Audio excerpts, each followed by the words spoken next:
everybody. We have one of the Sedona's biggest socialites, Tanjila, here with us, head of Soul Search TV and Soul Search conferences.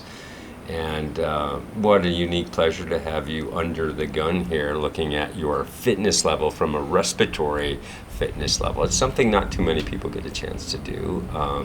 And it's kind of an exploratory mission. So this isn't like our typical Sedona practitioners where I'm treating you. Mm-hmm. We're in here together kind of just exploring our breathing health and respiratory fitness and some of the chemistry and also even some of the habits that are created knowingly, unknowingly, most unknowingly from breathing. And so, because breathing, believe it or not, it's a habit. It's a part of the autonomic nervous system, so it's part automatic, but it's also something we control. So it can also, and as something we can control, it's subject to change and it can go awry and it can get messed up. Childhood traumas.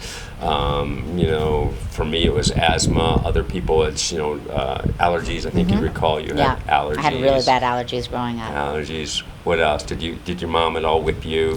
No, but I definitely had a lot of fear, fight or flight going on.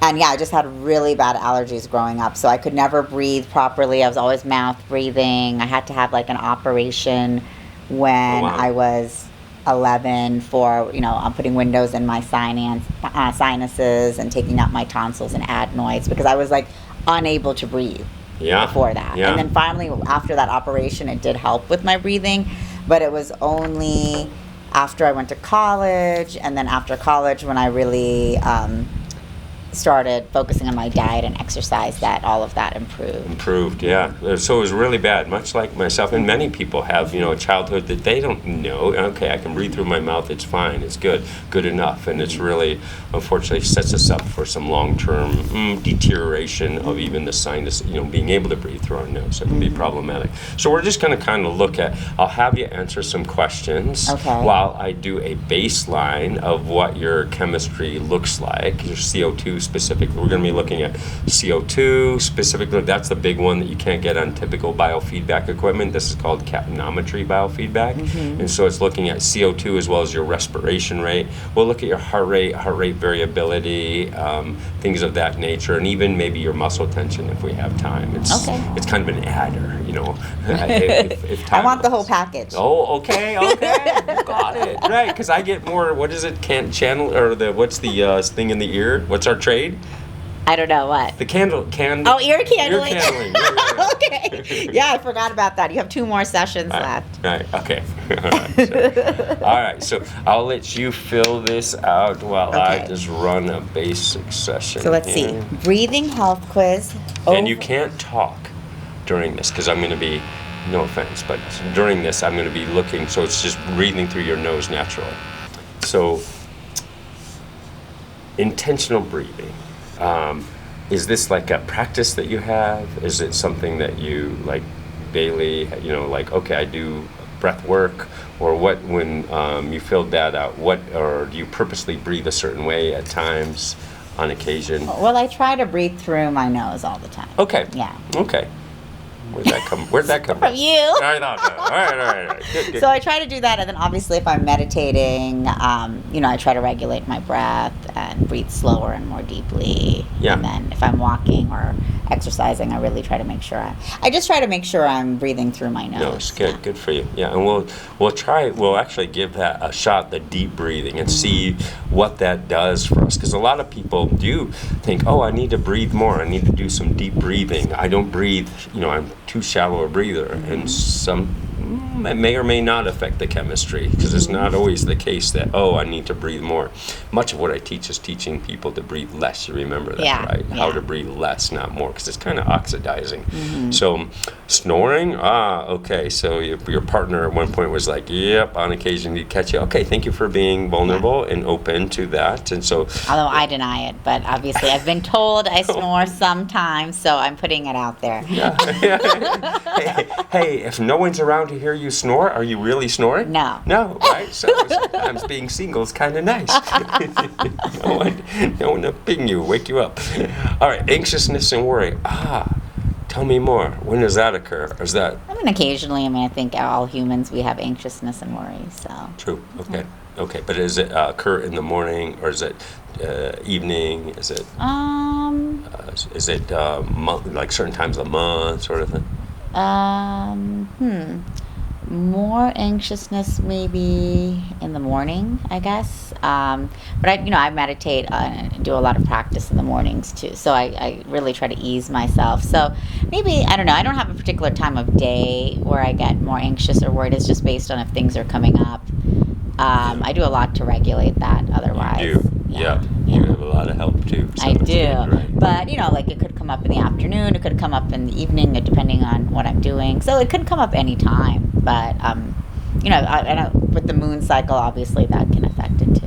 Yeah, that certainly can. Okay, and then, wow, this is actually pretty good. And your mouth breathing, okay, so you catch yourself on occasion, mouth breathing, especially up this hill, I imagine. Yeah. Like, okay, there's times when you're like winded, But I try not. I do, like obviously if I'm on the phone or if I'm drinking something, but even when I'm going up this hill, I do try to make sure I'm still breathing through my nose. I like trying to make an effort to do that. Yeah. Have you noticed anything? Because you've been doing some exercise kind of regularly. Has anything changed? Do you find your windedness, like your ability, stamina, has changed at all yet? Yeah, definitely. I mean, I think it keeps improving every day. Okay, yeah, we're going to skyrocket that. Good. Yeah, I'm we're going to put a plan in place here to really whip that up a little. Nice. It takes a little grit. I mean, you got to do some work, but you're comfortable that's fine. with I'm that used aspect.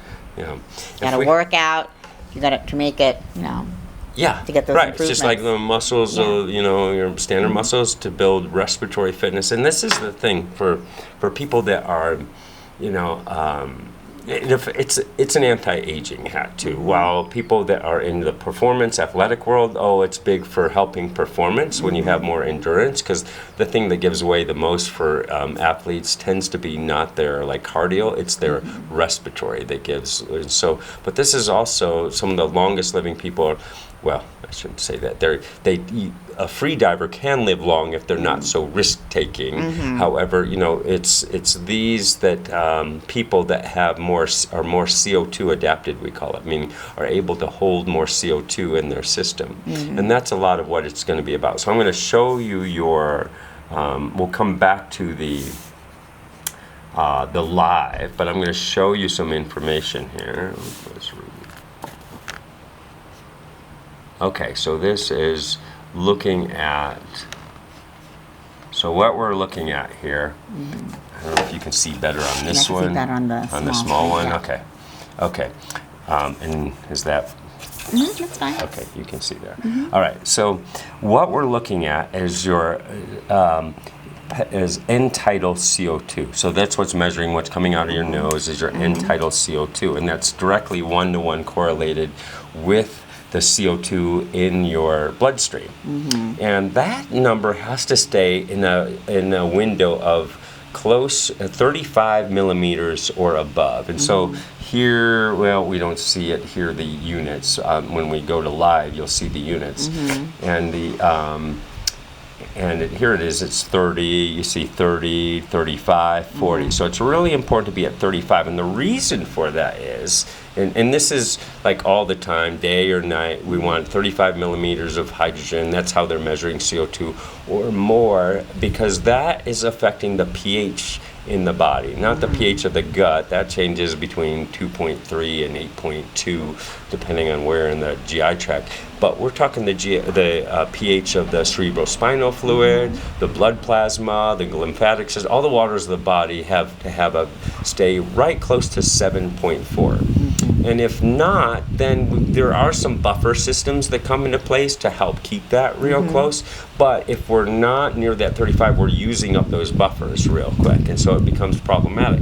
And now this is just a moment in time, so it's not meant for alarm bells, but we can see that you're down here at 20. So I'm not really where I need to be. Yes, and that's why you probably get a little winded and feel like, gassed when you're walking up a hill. Granted, we're at 5,000 feet here, So to some degree, you'll feel better when you're back in the Bay Area, when you're at sea level or close to sea level. But nonetheless, this is good training ground, and it doesn't really affect your chemistry.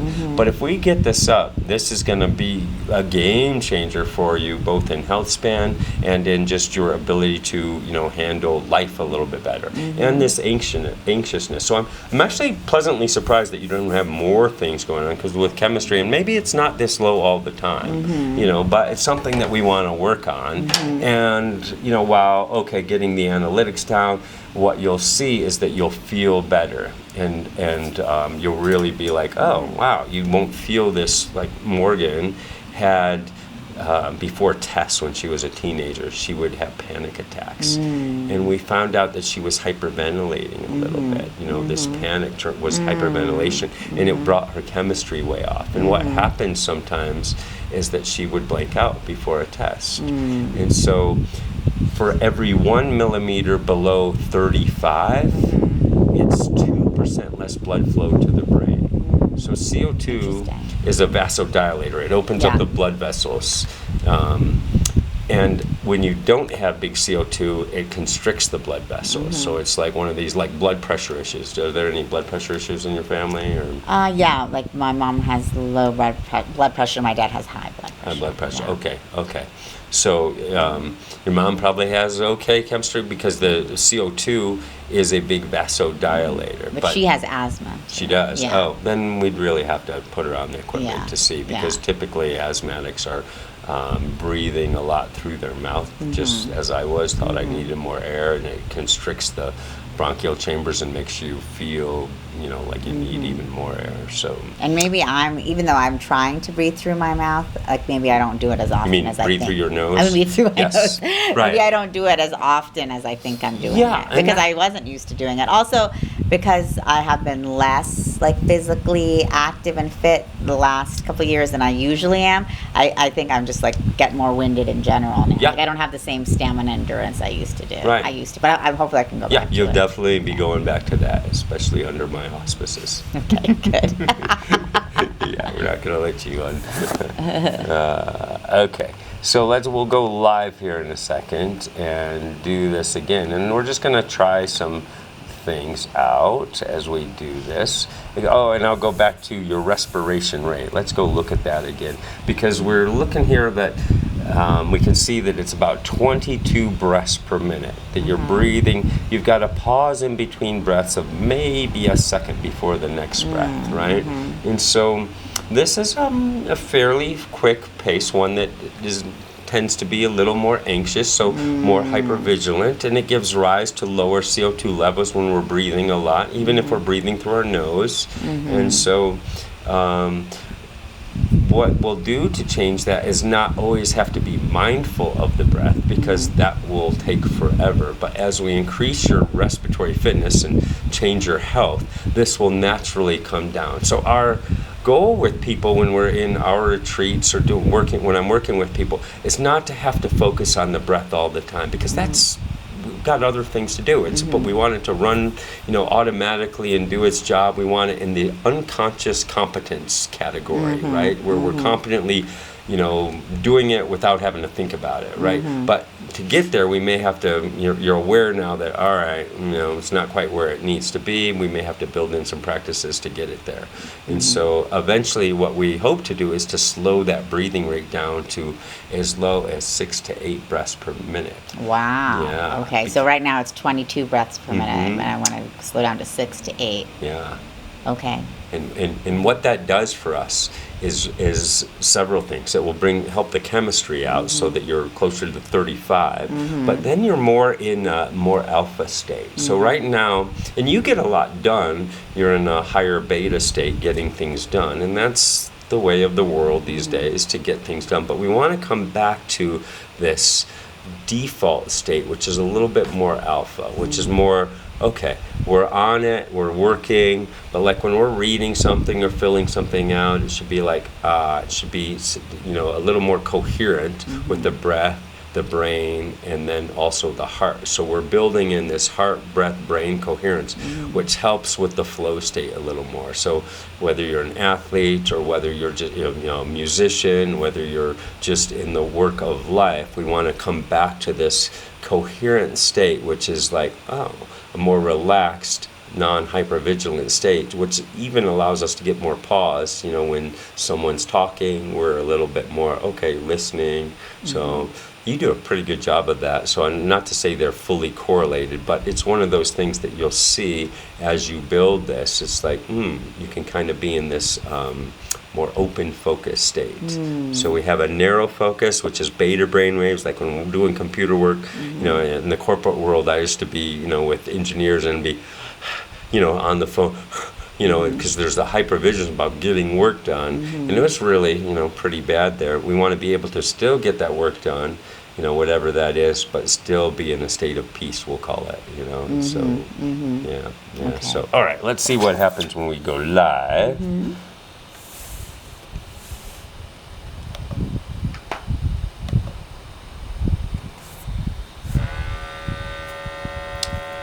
And now, so we saw what it looked like just normally when you were filling something out.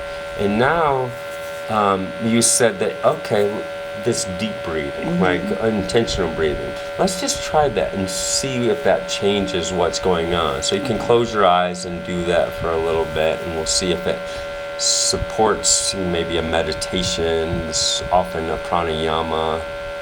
And you're up at 27, so that's good gains.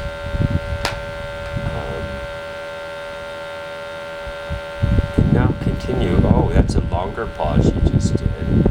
So you're already on it. Some of the training might be in meditation to see if you can do this longer pause and how that changes. So you're holding more CO2 in your system when you do the longer pause like that.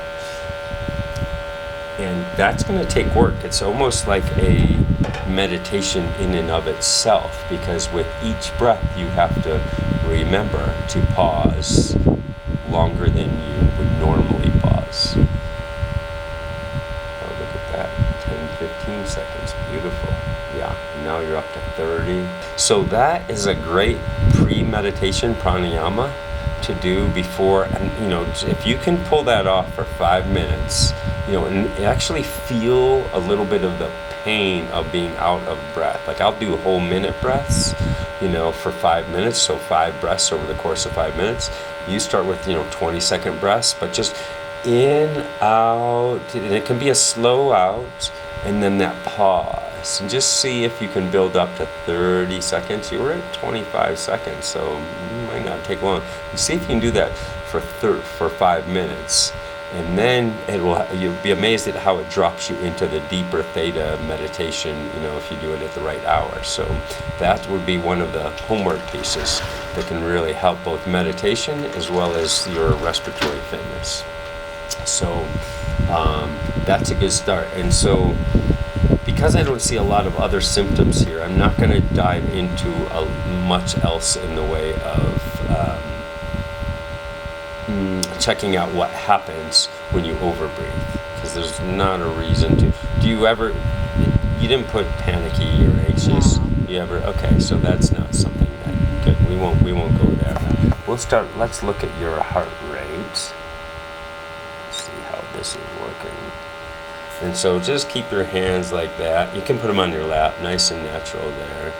And we're going to see what happens with HRV and heart rate.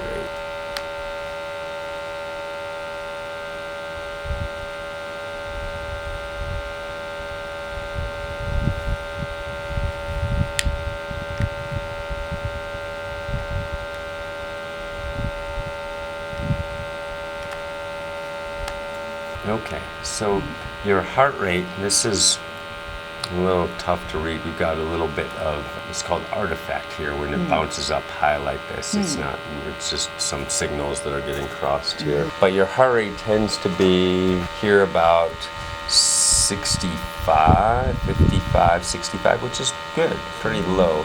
And then it bounces up and down. So our heart rate is never really meant to stay like, oh, when a doctor reads it and your pulse is, oh, you've got a pulse of 65 or 70. It's really never that all the time. We get as we breathe in, the heart rate goes up. As we go out, breathe out, it goes down. And that's called the variation, heart rate variability. And the greater that is, actually, that better health our heart is. That means that our vagal tone is strong and that our heart is ready to go into sympathetic, fight or flight, or parasympathetic, rest and digest, more easily. And so having good heart rate, your athletes, people that really work their respiratory fitness, tend to have high heart rate variabilities. And it's one of those things that's another aging biomarker. If you have good HRV, it means your heart health is really good. Unfortunately, a lot of heart medications, the people that, if you're in the traditional medical world, they're putting people on statins, many other things, even NSAIDs, ibuprofen. They have an impact on the heart, and over time, that can be, deleterious to the heart. So, I try, of course, stick with your doctor, or, maybe, unless you build some of this ability to kind of be your own doctor and start moving in the direction of your own heart health, right? And so we can see here that you do have some good heart rate variability. It looks like it's between 60 and 65. It's a little difficult to see here with this artifact. But I suspect that we're going to see when we do you next, when we, run you on this equipment next, say in a month, or when we catch up again, that we'll see your raw signals change drastically, and even your heart rate variability. Because if we work on your respiratory fitness, not just cardio, but your respiratory fitness, then we're going to see a big jump in your QRT wave and your heart rate variability, that variation of the heart rate. And so some of the things that we might do, like tell me about what you like to do for exercise. Well, I take a walk, and then I like to do Pilates or yoga or some type of aerobics. Okay. Yeah, and actually, I usually like to do some type of strength training, but I haven't been doing it here because I don't have a gym. Hopefully, I'll get back to it. Yeah. Okay. So all those, that's, and we've touched base. You have a good regimen for health and exercise, and in all these, so we could say even in the when you go back to lifting weights, that you'll want to do some, make sure it's obviously breathing through your nose, and potentially are you familiar with